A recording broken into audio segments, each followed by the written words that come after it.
Good to go? All right, fabulous. I'm gonna hand it off to Hannah. Hey y'all. Okay. Can I get a sound check on if you can hear me okay? Good? Okay. Louder? Closer to my face. Okay, great. Awesome. All right. Hey everyone. Hi. Happy to be here. My name, I'm gonna go by H for today, and I'm an organizer in Chicago. I hear a loud truck. This workshop right now is the first workshop of the day. We're going to be talking about pinkwashing and how Israel uses that as one of many tactics in its suppression of the Palestinian people. And we are going to be followed by an Illinois divest teach-in, which is going to be great. Yes, all right. Happy to have this crowd with us today. Just a little bit about Salon Kawakib, which is the organization that I'm with. So Salon is a SWANA, queer and feminist inclusive organization that tries to bridge the gap between queer and straight progressive SWANA communities here in Chicago. We mostly do this through SWANA cultural events at Eli T-Bar, as well as regular political education events at Pilsen Community Books. So if you're in the market for any of those things, please come check us out. We have things usually monthly or so. All right, just for a quick show of hands, is anybody here a student in Chicago? Okay, we have one person, two people. Hey. All right. Hey, it's Evanston counts. Evanston counts. Okay, awesome. Is there anybody here who is not in JVP, not in any organization, not in any like community org? Okay, we have one person. Cool. Okay, so the second half of our workshop is less like as impactful perhaps or relevant for you all because you already know what organizing is about. So we're just going to start with pinkwashing and go from there. So we're going to start with a little bit of grounding and talk about the genocide that is happening in Palestine right now. So that is why we're all here today. That is why our hunger strikers are on hunger strike today and this week. So this genocide has been ongoing for the past 18 months. Hundreds of thousands of Palestinians have been killed. Children are starving. And this follows nearly 80 years of apartheid, occupation, ethnic cleansing, siege, and land annexation in Palestine. So we are at a point now, and we have been at a point for quite some time already, where we desperately and urgently need to dismantle Zionist tools of subjugation and violence. And there are many tools that the Zionist entity uses to uphold its regime, including immense amounts of propaganda. This propaganda comes in many forms. The one that we are talking about today is pinkwashing. So our main goal today is to really just cover the basics of pinkwashing so that you can incorporate it into your own organizing by being able to talk about it with others, understand the key components to dive deeper on your own outside of this workshop, and also identify it when you see it. Since we have a room of organizers with us, I would like to just turn it back to you for a moment and see if there's anything else that you want to get out of this workshop today. Feel free to like raise your hand or just speak up. If you think of things later, this can be very interactive. No? All right. Okay. We're gonna start with the basics of pinkwashing, and we'll go from there. Okay. So let's get into it. Can I get a show of hands if you have heard of greenwashing? Okay. So most people. Could somebody offer a definition? Oh, yeah. Go for it. It's when corporate actors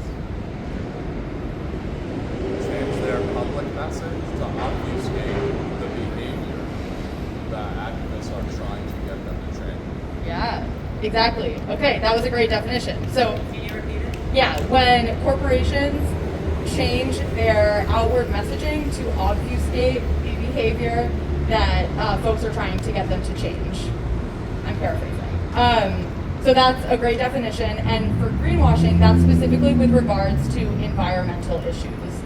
So one definition that I have is it is a form of advertising or marketing spin that deceptively uses green PR and green marketing to persuade the public that an organization's products, goals, or policies are environmentally friendly. So to put it more simply, greenwashing is a practice where companies claim to be eco-friendly in order to make a profit, regardless of whether their company is actually eco-friendly. So we could see that with Shell, for example, the oil company, saying that they are doing all of this to invest in renewables and da-da-da-da-da, but really they haven't actually changed any of their practices around their oil and gas. Okay, I also want to quickly call out a few words from the definition that I just read. These are marketing, deceptive, and persuade. So these are going to be helpful to remember when we talk about pinkwashing, and especially in an Israeli context for how, is this better? Louder? Okay, cool. For how, I guess I'm wearing a mask, so it doesn't matter how close it is.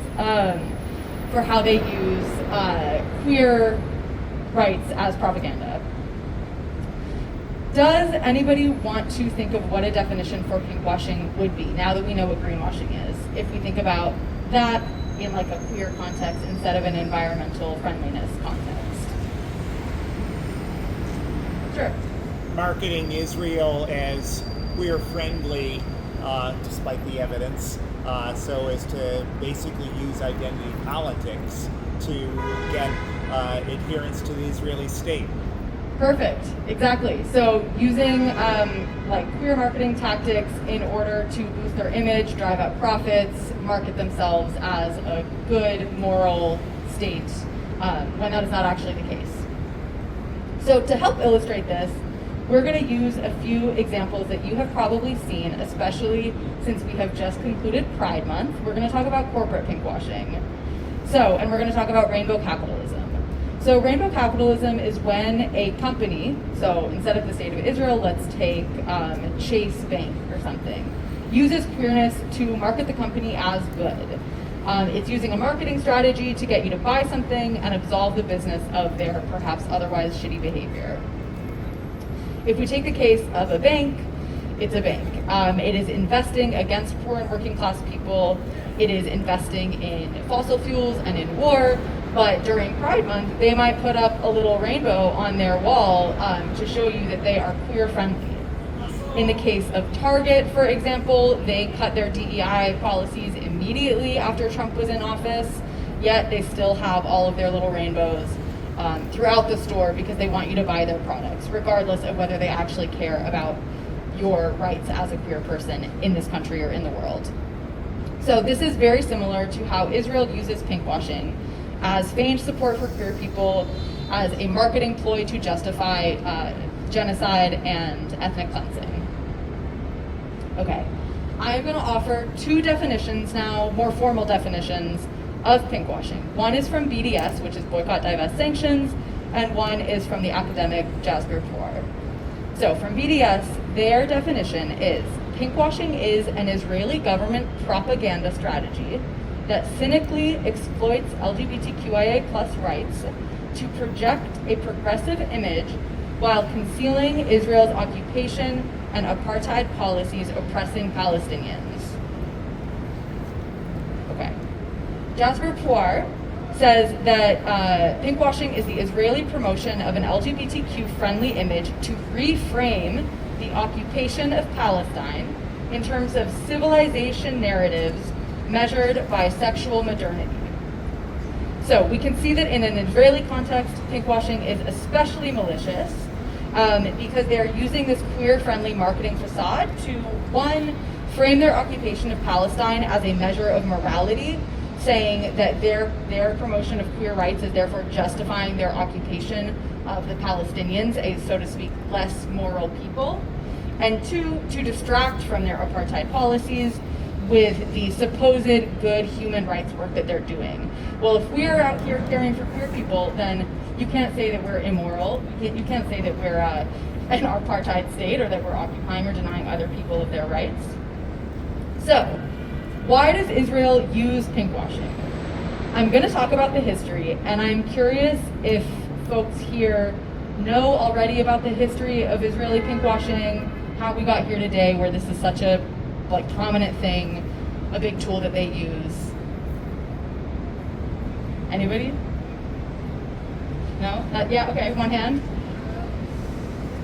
I know at least in the formation of Israel, they began women were in the military, which pinkwashing and queer politics is very intertwined with patriarchy. So they're sort of uplifting women in the military kind of serves as a greater way of uplifting queerness. Yeah, Yeah, totally. So that's one really good example. I don't know if like feminism technically falls under the pinkwashing definition or if there's another word for that, but saying like, oh yeah, look, we have queer military officers, we have female military officers, look at how progressive and cool we are. Like, how could we be doing something so bad when we're so inclusive? Okay, but I'm going to talk a little bit about, oh yeah, did you have a hand? Yeah, I mean, for years they've been marketing Tel Aviv as a queer mecca, which is like saying, well, we're going to market Austin, Texas as representative of Texas, when clearly, I mean, queer people have been physically attacked over and over again in many other parts of this country, let alone what happens to queer Palestinians. Yes, exactly. Thank you so much. So if we look at the history, I'm actually going to take us back to 2005, when Israel realized that it had a perception problem. So they launched a PR campaign called Brand Israel with the express goal to, quote, rebrand the country's image to appear, quote, relevant and modern instead of militaristic and religious. So they were aware of what their global perception was, and they were like, we don't want to seem this way. We want people to think of us as this modern European country that is not war-torn, where people want to come and vacation, and we want to normalize ourselves. So in this effort, they hired some American PR firms, and the goal of this campaign was to figure out how they could successfully market themselves to change their image.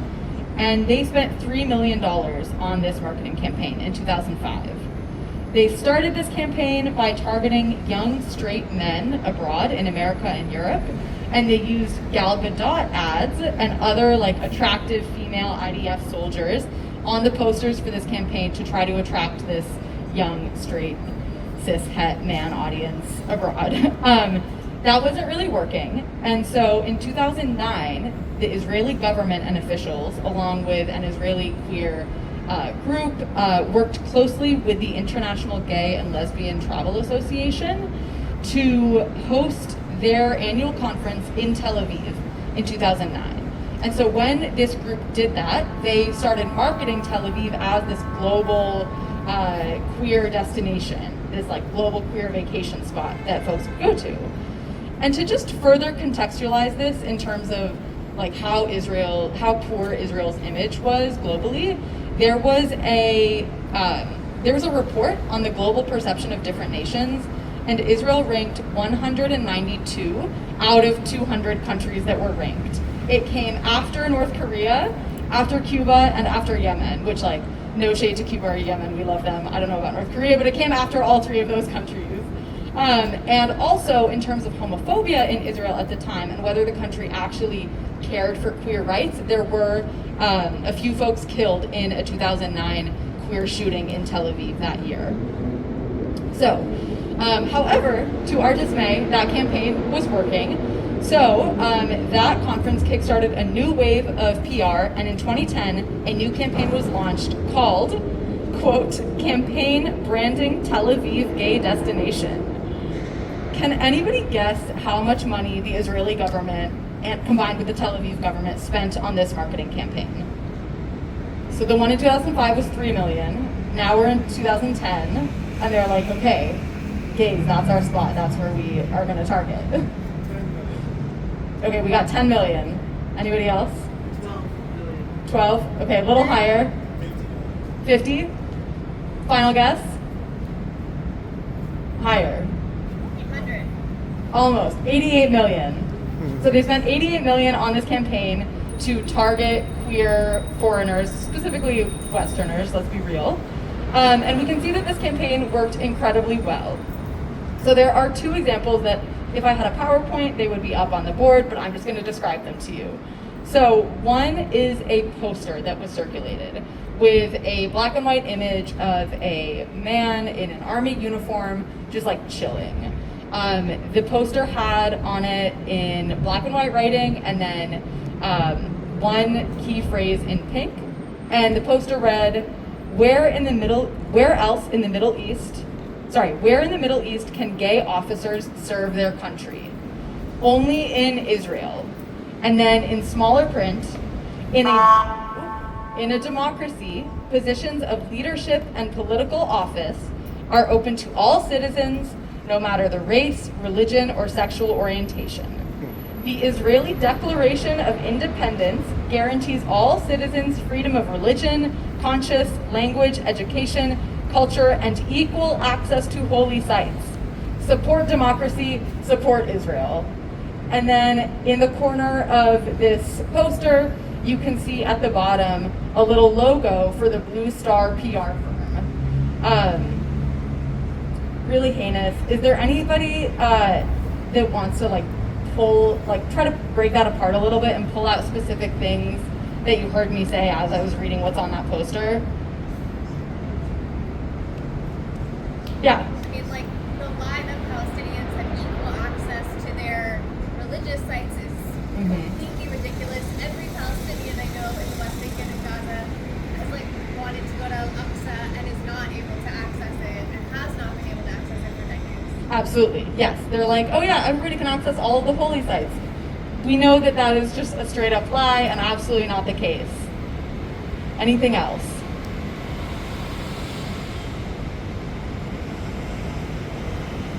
Okay, so you hit on one of my 2 points, here's another one. This is not really a point, it was just something that was interesting to me because you said that they were trying to shift from being viewed as very militaristic, and yet they use the military as their evidence for being hip and modern and progressive. So I'm surprised by that move. Yeah, that's a really interesting point that I've never thought about before, and I wonder, the first thing that's coming up for me is I wonder if they're trying to, instead of pull away completely from being militaristic, because that would be impossible as this genocidal state, rebrand their militarism as something that is friendly and approachable and nice. And well, if we have these gay soldiers or these female soldiers, as someone was saying, how could they be so bad? How could they be doing so much destruction and horror? But that's a really good point that I had not thought about before. So yeah, in this little poster, there's so many lies embedded in here, and they're also really doubling down on this idea that they're the only democracy in the Middle East, back to another one of their propaganda points, and that everybody has all these equal rights. They're talking about their Declaration of Independence. It's a little ridiculous. Okay, the second image that I would draw you to is one that I assume many of you, if not all of you, have seen. It came out during the last 18 months during this genocide, where there was an IDF pig holding a queer flag over rubble in Gaza saying, "In the name of love."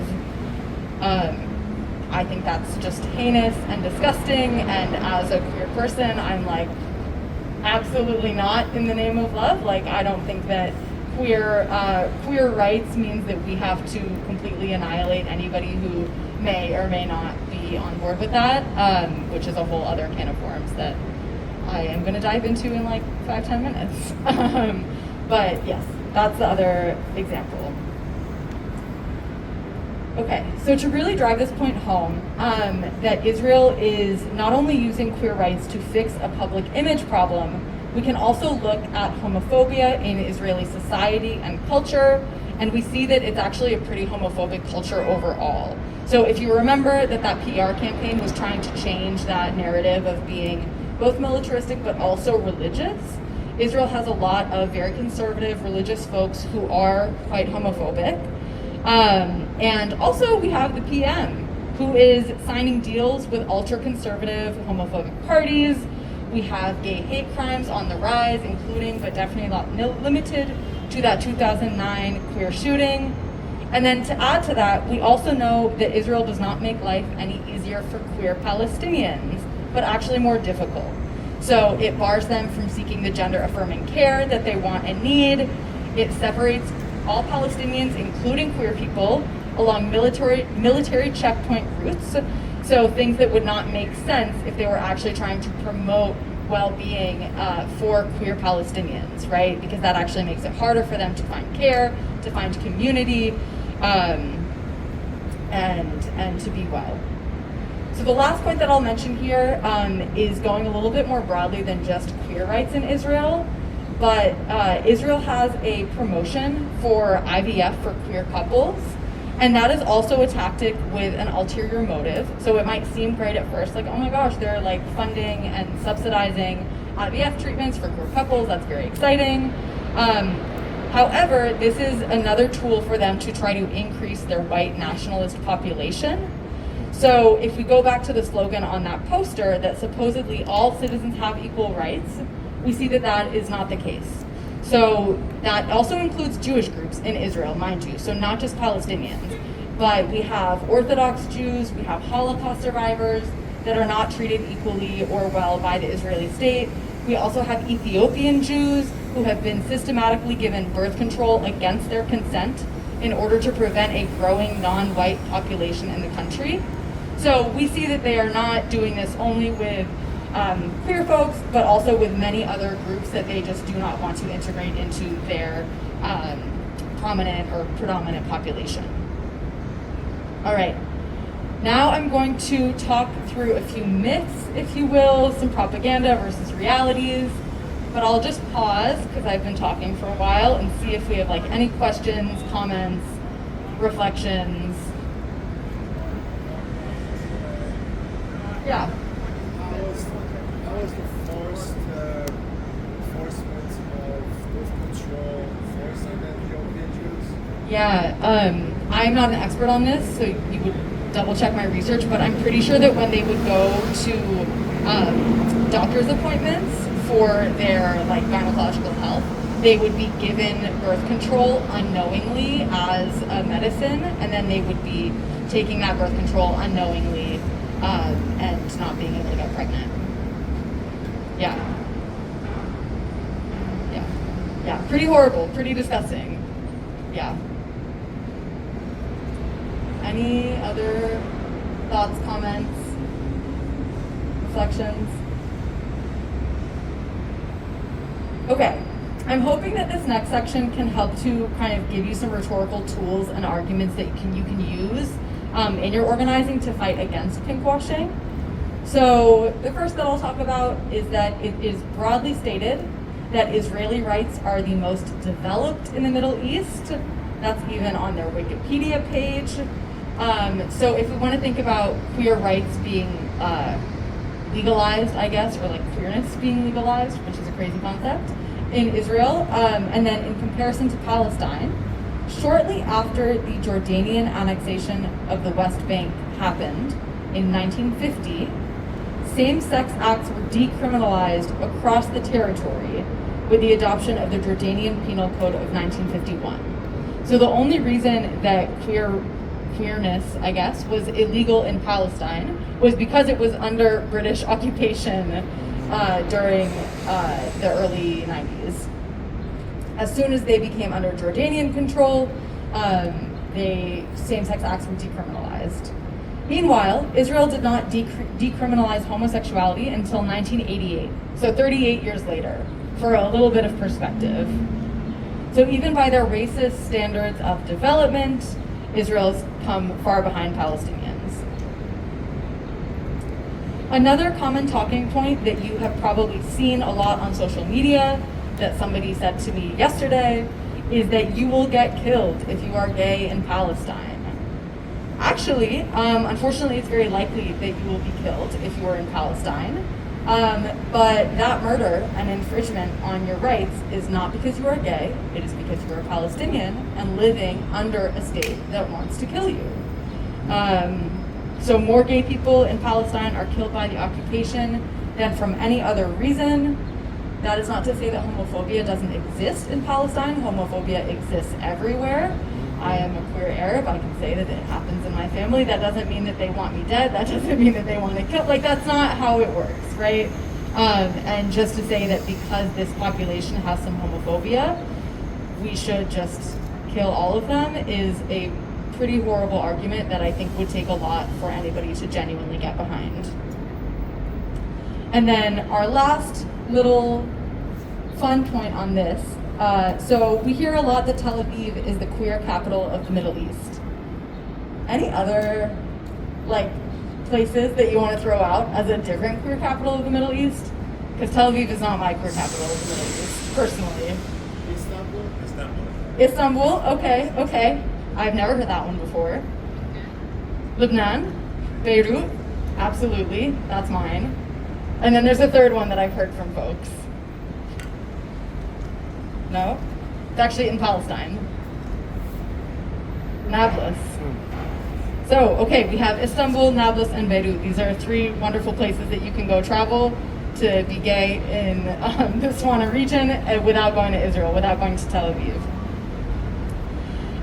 But, so as you can tell from all of the prevalence of these myths in the pinkwashing arguments, Zionist work hinges on racist assumptions that Arabs are homophobic.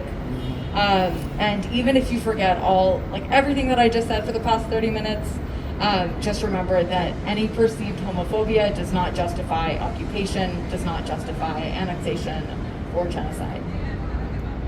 Okay, I'm going to talk about a few local examples in Chicago now. So we've talked about the reality in Palestine, we've talked about some myths. What about Chicago? So in 2022, Chicago Pride Fest invited a straight Israeli musician, why did they invite a straight person to Pride? But she was Israeli, so it counts, I guess, to perform, despite opposing calls from the queer SWANA community in Chicago. Queer SWANA folks and allies showed up to protest this, and cops came and beat those protesters at her performance.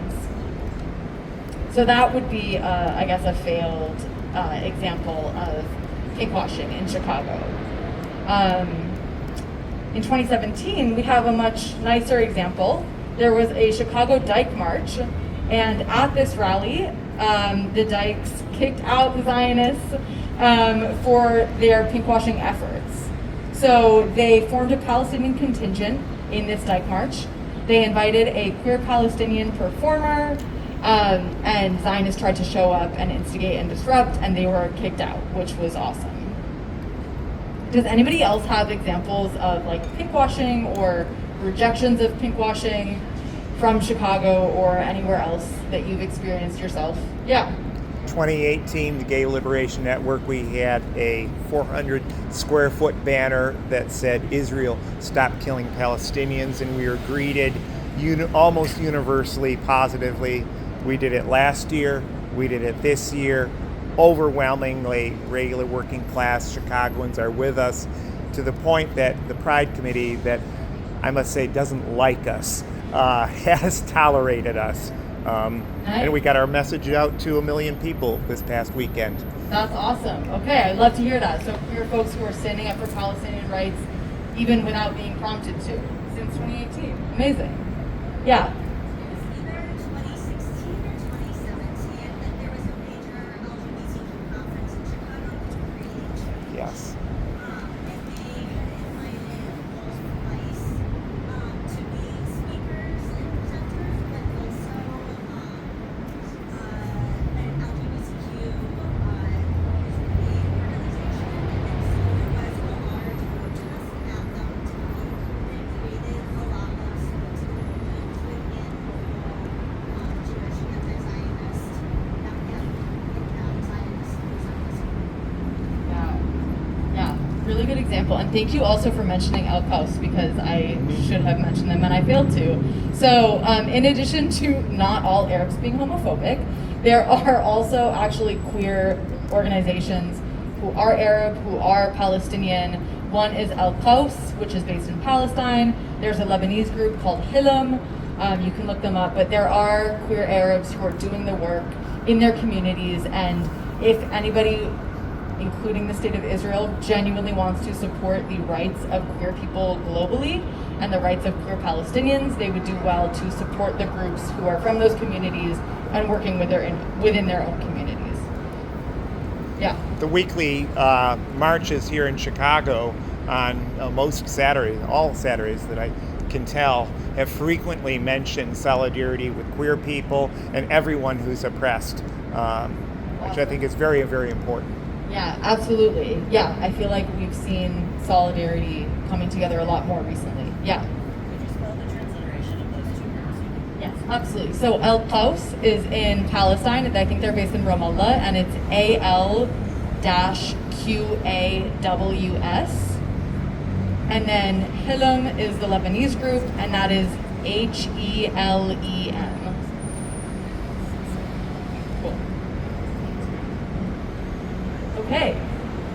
That is it in terms of Pinkwashing 101. I have a little blurb on why organizing is so important, but I'm not sure if it is as relevant to this group. So do you want to hear it? Do we want to just discuss? Where do we want to go from here? Say it for the live stream. I'll say it for the live stream. Okay, cool. All right. So now that we've given an overview of pinkwashing, some history, some examples, it's going to be a little different today. I'm not going to go into everything, but I am going to talk about the power of organizing. So amidst all of the structural oppression that we are under and the fights that we are facing, it is my belief that organizing is one of the most effective tools that we have. If I had a screen with you, I would show the also popularized image that was put out by BDS of an targeted versus an untargeted boycott, with all of the little arrows pointing at multiple different points which are supposed to represent organizations. So this image illustrates how much, so this BDS image of targeted versus untargeted boycotts, I really like it because it illustrates how much untargeted boycotts are helpful for individuals on a moral scale and maybe for raising some awareness at an interpersonal level. But targeted boycotts are actually much more effective because all of that pressure from each individual is concentrated and put onto one organization, making all of those individual efforts much more effective and impactful. I think that organizing works by a similar logic. So even if we all individually hold anti-imperialist beliefs and we do our best in our day-to-day lives to divest from our systems of oppression, say we're all yeah, we're not gonna buy Sabra from the grocery store, but I'm doing that and you're not buying SodaStream and the next person's not going to Target, that's all great for each of us individually. I think it's important for our moral psyches and our consciousnesses. But then none of those companies are getting a mass moment of pressure, and actually then their sales and their economic wellness is not going to change very much. So I think that no matter what organization you join, something is better than nothing. We are fighting against a huge beast that uses a million different tools of oppression to keep us down. I think that we need to attack it from all angles. And so whatever organizing you do, whether it is something that you really care about, whether it's something that aligns with an identity that you hold, whether you just think something is cool and you're really passionate about food deserts and improving food security and access. All of that is really important and helpful. And I have a list of organizations that I could present if you think that would be helpful. Yeah, for the live stream? Okay, let's do it. So, for Chicago, we have a few different organizations. Some of them are identity-based or affinity-based, and some of them are not. One of them is JVP, Jewish Voices for Peace, so if you're Jewish, please hit them up. Another one is PYM, Palestinian Youth Movement. You do have to be Arab to join PYM. We have PSL, which is the Party for Socialism and Liberation. We have AMP, American Muslims for Palestine, Code Pink, PFC, which is the Palestinian Feminist Collective. We have Dissenters, which is not affinity based at all. You just have to show up and be cool. Anak Bayan, which is Filipino. Salon Kawakib, which is me. So if you're SWANA and you want to join, hit me up after this workshop. Tree Cone is a South Asian organization. We have Chicago Dyke March Collective. You have to be a self-proclaimed dyke. And any other orgs that we want to shout out for the live stream? No, but there's a legislative initiative to repeal the anti-BDS Act. Okay. Oh, so the Illinois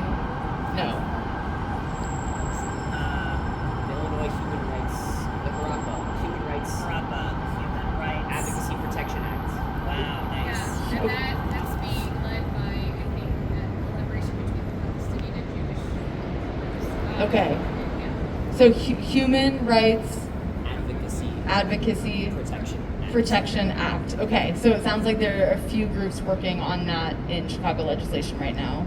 There's also an Illinois divest. Yes. Sorry. Illinois legislation. Illinois legislation, excuse me.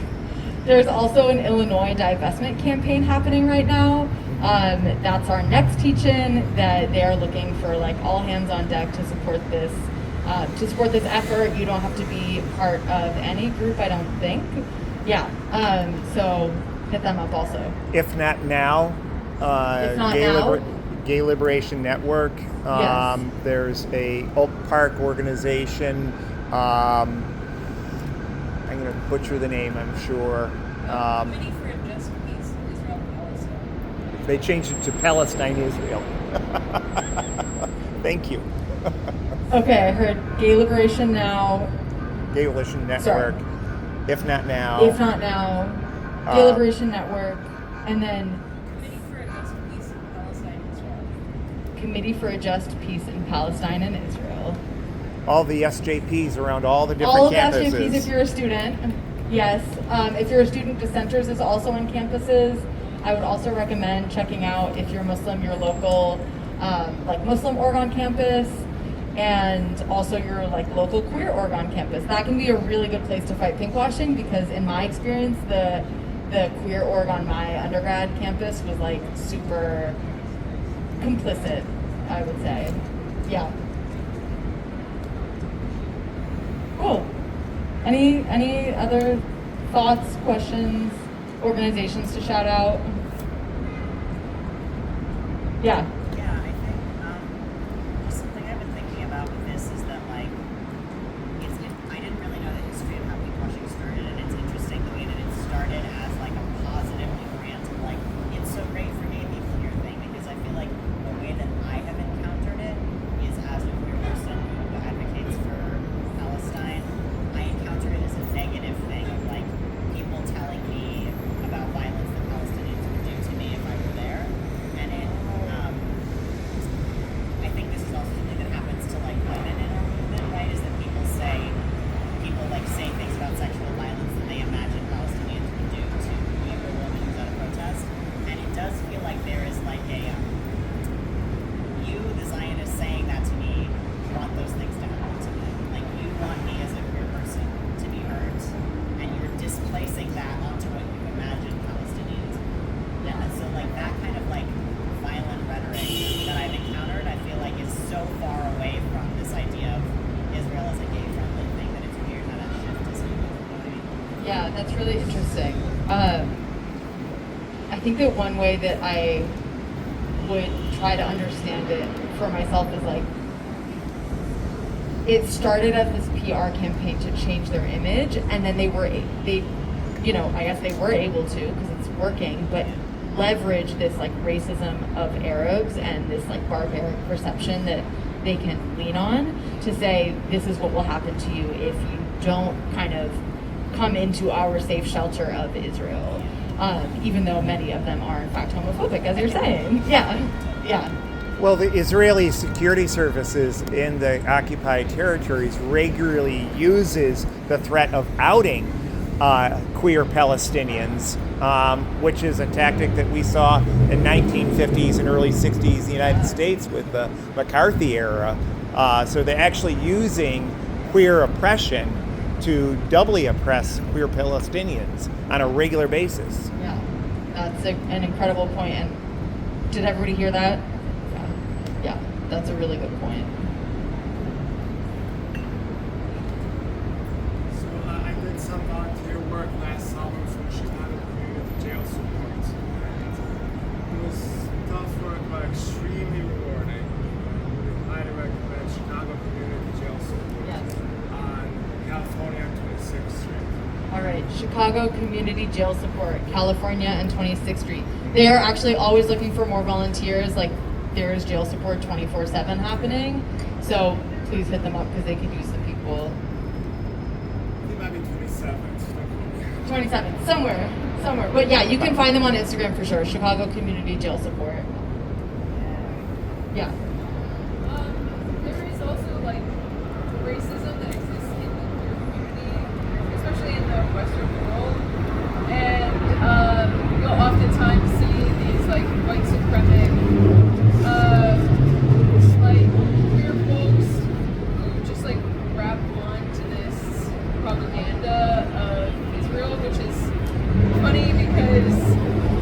like a supremac society where you have an ethno-state with a hierarchy of rank systems, and it's so backwards, but they kind of like leverage that and then wrap onto it as like an entire like identity, and it's so racist. Like it's embedded in racism and Islamophobia, and yeah, it's so shameful to see because we know Israel doesn't care about them either, and would throw them under the bus. I mean, Israel doesn't care about any of its citizens, to be honest. It's an imperialist system. Like, it uses these tactics to further land grabs and further resource grabs, and do it with genocide and ethnic cleansing. So yeah, it's just like, it's the most shameful thing to see. Yeah, thank you. The Western imperialist world. The Western imperialist world, yeah, and Israel is just another outpost of the U.S. and of Europe. Yeah. Yeah, I'm not a class reductionist, but clearly there's a relationship between identity politics and pinkwashing. I was wondering if you could share your thoughts on that.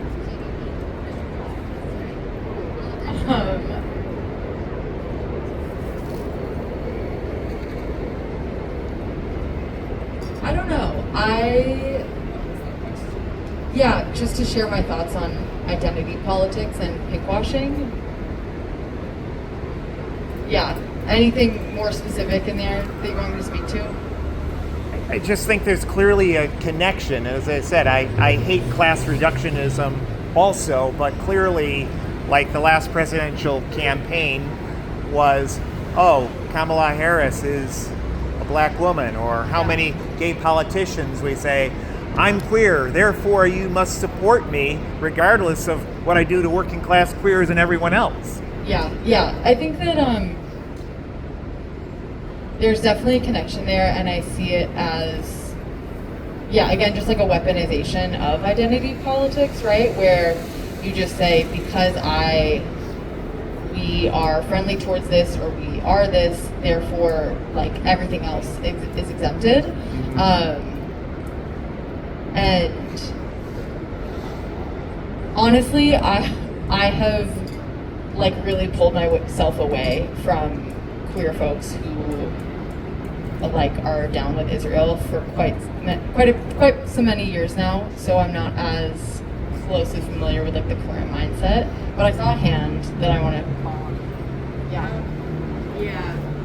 I feel like language as a tool is often used as a tool politically to sort of group ideas or people together.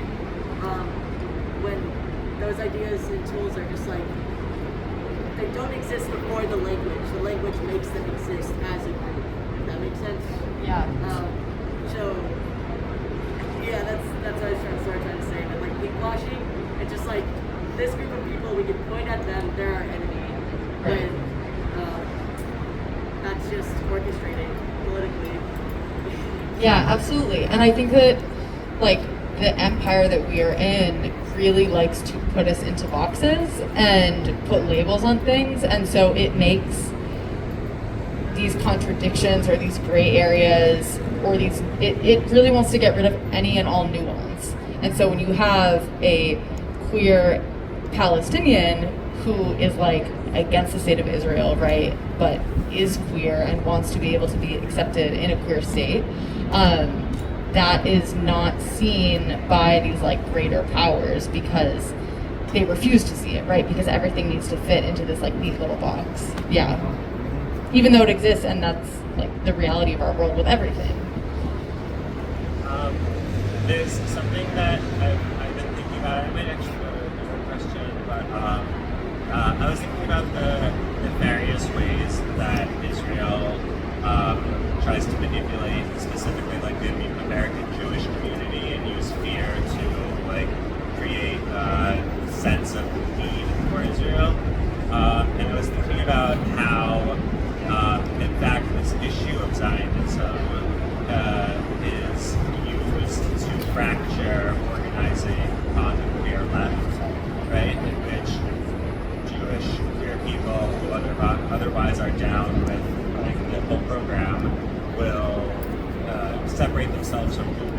because those movements don't support Zionism, right? Or rather support because they support Palestine. And just this kind of, there's this almost other side of pinkwashing that is being used specifically to fracture one of the bases of pro-Palestinian resistance, which is queer folks, right? Like almost everyone not almost everyone, but like many people I know with the pro-Palestinian movement are some kind of queer, right? It's just this like extra nefarious piece of how Israeli propaganda works its way through our movements and is actually such a demoralizing force. Absolutely. That's a really good example. Yeah. Yes. Maybe pointed that and saying Israel uses anti-Semitism as a tool to sort of make people in America or around the diaspora fear where they are currently to try to go there. And just sort of use fear in all these sort of ways of being like queerness or people of color or whatnot as a tool to get them to go to Israel. Yeah, and on the point of Israel using anti-Semitism as a tool, that is also like a big way that they got people to immigrate to the country, right? Was by like propping up anti-Semitic groups in other places in order to scare Jewish people in those places to flee and come to Israel. And I mean, even if we go back to like very early on the creation of Israel, the reason that this land was annexed for this purpose was because Europeans did not want a Jewish state in Europe. So it was a very anti-Semitic origin from the very beginning, obviously following the Holocaust too. Yeah. And then they just continued to weaponize fear in all these different ways to get people to buy in. Yeah. But the trick is that nobody can be safe in this state unless everybody is safe. So like Israelis will never be safe until Palestinians are also safe. And so their little attempt to create this like fake safe haven is a futile effort. Yeah.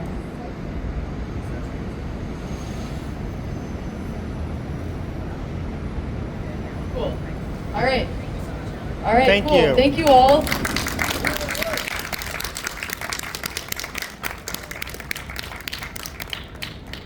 Thank you so much for that presentation, Hannah. That was really wonderful.